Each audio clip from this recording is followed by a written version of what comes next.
Secondly, Yaqub's case does revive the debate over the death penalty. We have to ask ourselves, what are the circumstances that necessitate the implementation of the death penalty? Remember, there are more than 1,000 people who've been awarded the death penalty, but only 3 executions in the last decade: Ajmal Kasab, Afzal, and now Yaqub Memon, and the case of Dhananjay. 4 cases. Now, if that is the case, what about the remaining? Should they remain in this queue system? What about Yaqub himself, who spent 21 years in jail, was awarded the death penalty in 2007, which is now finally delivered in 2015 or executed in 2015. Sometimes being on death row is worse than actually being hanged. There's also the question of whether after you've spent such a long period in jail, whether you deserve that sentence to be commuted to life, and life meaning the entire period of your life. There's also the question of the politics of mercy petitions.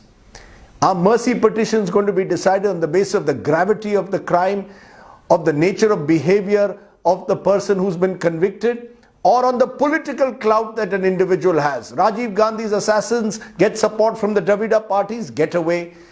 The Akali Dal supports the killers of Beant Singh, they get away. Yaqub Memon doesn't have that political clout. He only has an Asauddin Owaisi-like figure openly supporting him, so he doesn't get away. We also have to ask, is terror being communalized?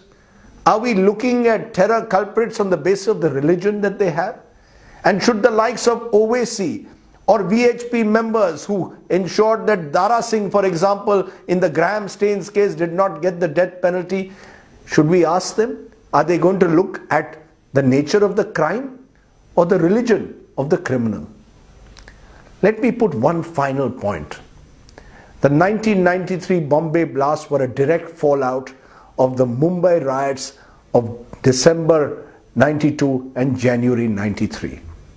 This is what the Sri Krishna Commission, which was appointed to look into the violence, explicitly states. And as a reporter who covered the riots and the blasts, I can say that is 100% true. The fact is 900 people died in the Mumbai riots. Only a handful have been convicted. Most of the people involved are scot-free or out on bail. Which is why we must ask, are only certain types of crime going to lead to this public anger and outrage that results in the death penalty? Will those who are involved in other forms of mass violence going to get away? Is killing your neighbor no less worse than a terror act? And that's the question I want to raise at the end. Those who instigate riots in this country have sometimes got state funerals. Those who perpetrate terror acts deserve to be sent to the gallows. But what of the rest? It's an inconvenient truth, I know, but it's one that I will continue to ask.